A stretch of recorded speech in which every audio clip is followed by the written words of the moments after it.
going to start from page number 66, and today we are going to discuss about the contribution of industrial to the national economy.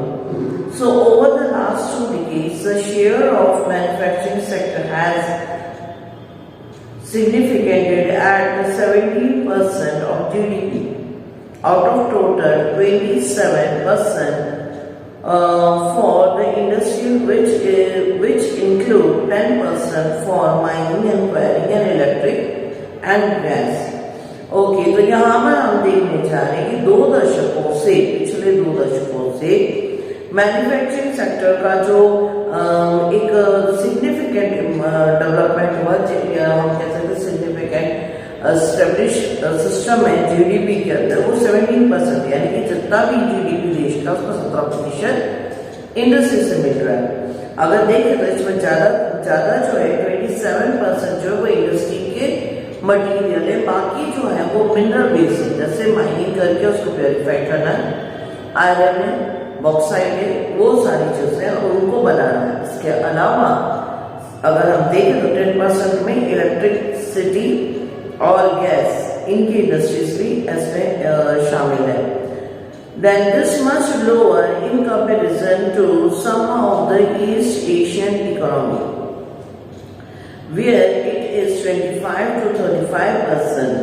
अगर हम देखें तो हमारा 17% GDP जो है वो कम है, क्योंकि ईस्ट एशिया के कई देश हैं जहाँ की इकोनॉमी 25 से लेकर 35% जीडीपी अवेलेबल करती है, इंडस्ट्रियल सेक्टर्स अवेलेबल करती है। Okay, the trend of the growth rate in manufacturing over the last decade has been around 7% per annum.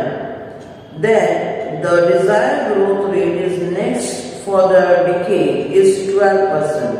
अगर हम देखें तो क्या है कि हमारे यहाँ पर जो डेवलपमेंट रेट है, अगर हम देखें तो वो 12% होना की इच्छा है कि 7% से ज्यादा 12% जो हो आने वाले 10 सालों में डेवलपमेंट हो। Since 2003 manufacture is once again growing at the rate of 2 to 10% per annum। परंतु अगर हम देखें तो 2003 से हमारी जो ग्रोइंग रेट है वो 9 से 10% प्रति वर्ष की हम क्या कर रहे हैं, जो डेवलपमेंट ले रहे हैं। तो ये जो है by the industry and improve the productivity, और ये जो है वो क्या कर रहा है, ये गवर्नमेंट की नई पॉलिसीज और रिन्यू कर रहे हैं गवर्नमेंट, ताकि डेवलपमेंट और तेजी से हो। यानी कि हम जो है ईस्ट एशिया के जैसे हमारी इंडस्ट्रीज जो है ज्यादा जीडीपी और ज्यादा क्या कर सके, प्रोडक्शन दे सके, ताकि हमारे देश में इसका जो इंडस्ट्री है उसका क्या हो, बढ़त हो, उसके जीडीपी अच्छे पैमाने में है। इसके लिए इंडिया गवर्नमेंट ने जो है national manufacturing competitive council NMCC को क्या किया, बनाया, और वो ऑब्जेक्टिव्स बनाती है, ऑब्जेक्टिव्स तय करती है कि इंडस्ट्री को कैसे हायर अप्रोच तक, कैसे बेटर डेवलपमेंट तक, कैसे अच्छे प्रोडक्शन तक लेके जाए। ओके, सो MNCC का क्या काम है वो हमने देखा। So today we are going to see industrial location. आखिर इंडस्ट्री को एवोकलेट यानी कि कहाँ पर लगाया जाए, उसका लोकेशन कैसे तय करेंगे। देखिए, एक इंडस्ट्री को लगाना एक कॉम्प्लेक्स सिस्टम है। कॉम्प्लेक्स सिस्टम इसलिए कि कुछ इंडस्ट्रीज का रॉ मटेरियल होता है, जो कच्चा पदार्थ होता है वो बहुत भारी होता है, और कुछ इंडस्ट्रीज का रॉ मटेरियल ऐसा होता है जो बहुत जल्दी खराब हो जाता है। हमने टी कल्टीवेशन में देखा था कि टी बागान के पास में इंडस्ट्री होनी चाहिए, एयर ट्रांसपोर्टेशन फास्ट होना चाहिए ताकि उसकी एरोमा और उसका टेस्ट बरकरार रहे। बिल्कुल वैसे ही अब आप देखिए मिल्क प्रोडक्ट की इंडस्ट्री है, तो मिल्क जहाँ पर एक्यूमुलेट होता है, इकट्ठा किया जाता है, उसके पास होगा तो दूध अच्छी तरीके से पहुंच जाएगा, वरना खराब हो गया तो क्या होगा, इंडस्ट्री को लॉस होगा। शुगर केन इंडस्ट्री वो सीजनिंग होती है, उसको टाइम से क्या होता है इंडस्ट्री में पहुंचाना होता है, नहीं तो उसका सुक्रोज ग्लूकोज में कन्वर्ट हो जाएगा, पूरा जूस नहीं निकलेगा और उससे शक्कर भी पर्याप्त मात्रा में नहीं बनेगा। यही सारी चीजें। इसके अलावा कुछ इंडस्ट्रीज होती है जिनका एनर्जी रिसोर्स बहुत मतलब महत्व रखता है।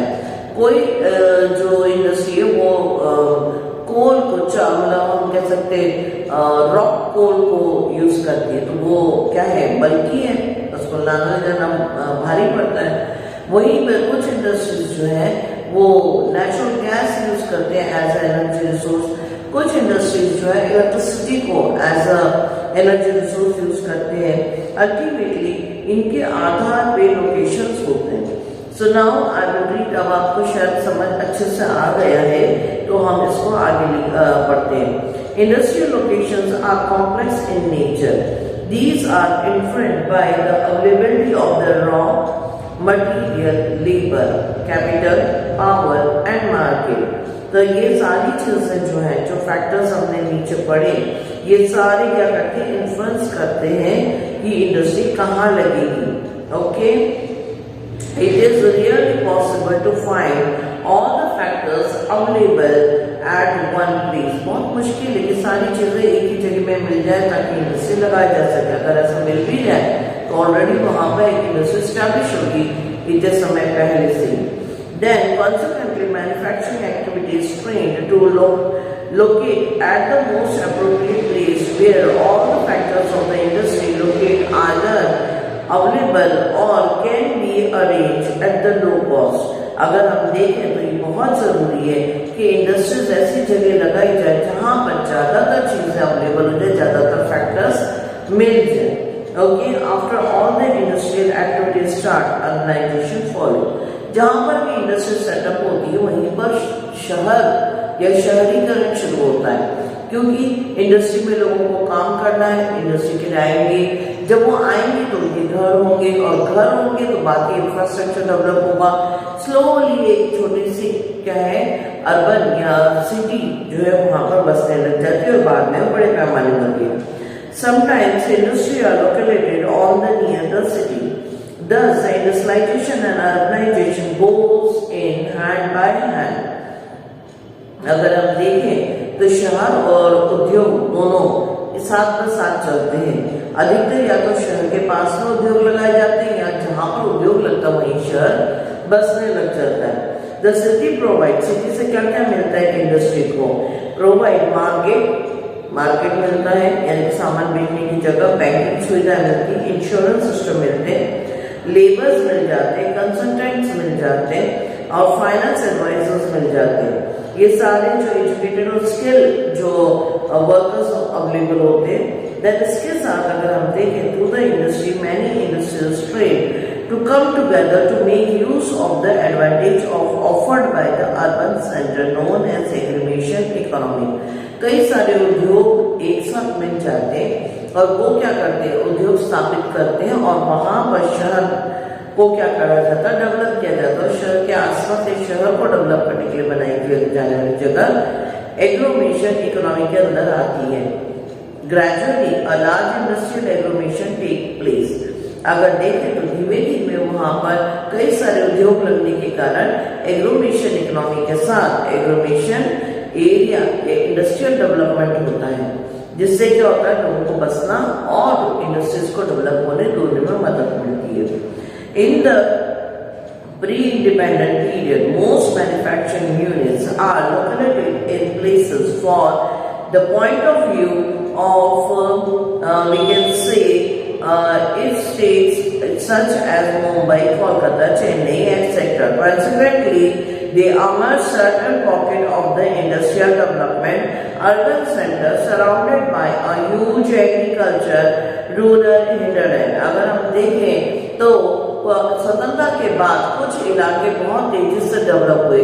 स्वतंत्रता के बाद जब ये इलाके तेजी से डेवलप हुए उनमें खास तौर से जो लोकेशन, जैसे मैंने कहा था कि वो लोकेशन की जो फैक्टर्स थे वो फैक्टर्स उनको वहां मिलने लगे। इनमें अगर हम देखें तो ये सारी जहाँ व्यापार अच्छा होता है, जहाँ ट्रांसपोर्टेशन है, तो बॉम्बे है, कलकत्ता है, चेन्नई, ये सब इसीलिए क्योंकि कोस्टल बेल्ट होने के साथ साथ यहाँ पर क्या था, सारी दूसरे सिस्टम जो थे वो अवेलेबल हो रहे थे। यहाँ पर अगर हम देखें तो इन जगहों में तो इंडस्ट्री डेवलप हुई, परंतु बीच बीच में खेती और खेती से जुड़ी हुई चीजें वो पॉकेट्स के रूप में, हिंटरलैंड के रूप में रही। यानी कि जहाँ एक जगह जहाँ पे सारे फैक्टर्स मिलते हैं वहाँ इंडस्ट्रिया डेवलप हो जाती है, और बाकी जो है वो हिंटरलैंड या एग्रीकल्चर के रूप में रह जाता है। अब हम देखने जा रहे हैं इंडस्ट्री का मार्केट लिंक। मार्केट से इंडस्ट्री का जो जोड़ है वो देखेंगे। आपने पहले भी पढ़ रखा है, कैपिटल्स होते हैं।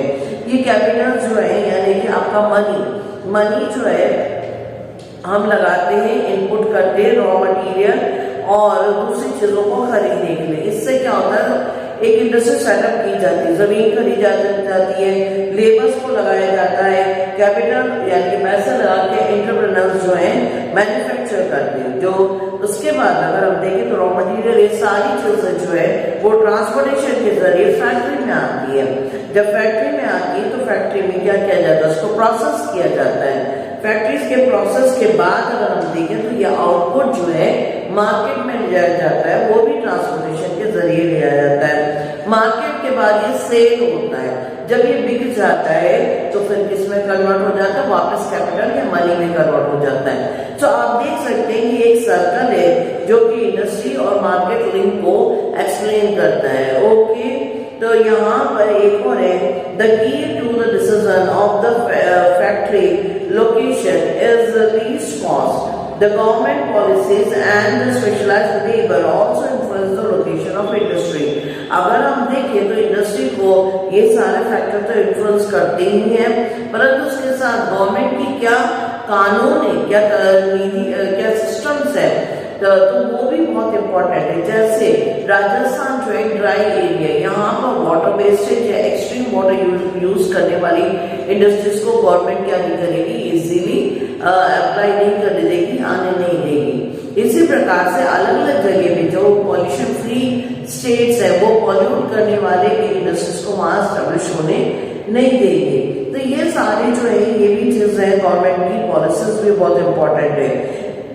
इसके अलावा अगर हम देखें तो और जो हम देख सकते हैं कि सस्ते दरों में, एकदम लीस्ट कॉस्ट में जो है उनको सामान बनाने का मौका मिले, ये बहुत जरूरी है। इंडस्ट्री चाहती है कि लीस्ट कॉस्ट में बनाए और अच्छा कॉस्ट उन्हें अवेलेबल हो। So we will close here. नीचे वापस से वही चीज दिखा रखी है, लोकेशन ऑफ इंडस्ट्री। एक इंडस्ट्री का कहाँ प्लांटेशन होगा, कहाँ इंडस्ट्री लगाई जाएगी, तो उसको अलग अलग तरीके से समझाया है कि कौन से इलाके में, इलाका साइट, ओके, लोकल साइट कौन सी हो जहां पर इंडस्ट्री फ्लरिश हो और वो बड़े और अच्छे से प्रोडक्शन दे और मार्केट में भी उसका क्या है, अच्छे दाम में सामान बिके। सो ये सारी चीजें अब हम बाद में जो है क्लासिफिकेशन ऑफ इंडस्ट्रीज पढ़ने जा रहे हैं। Okay, so that's all for today.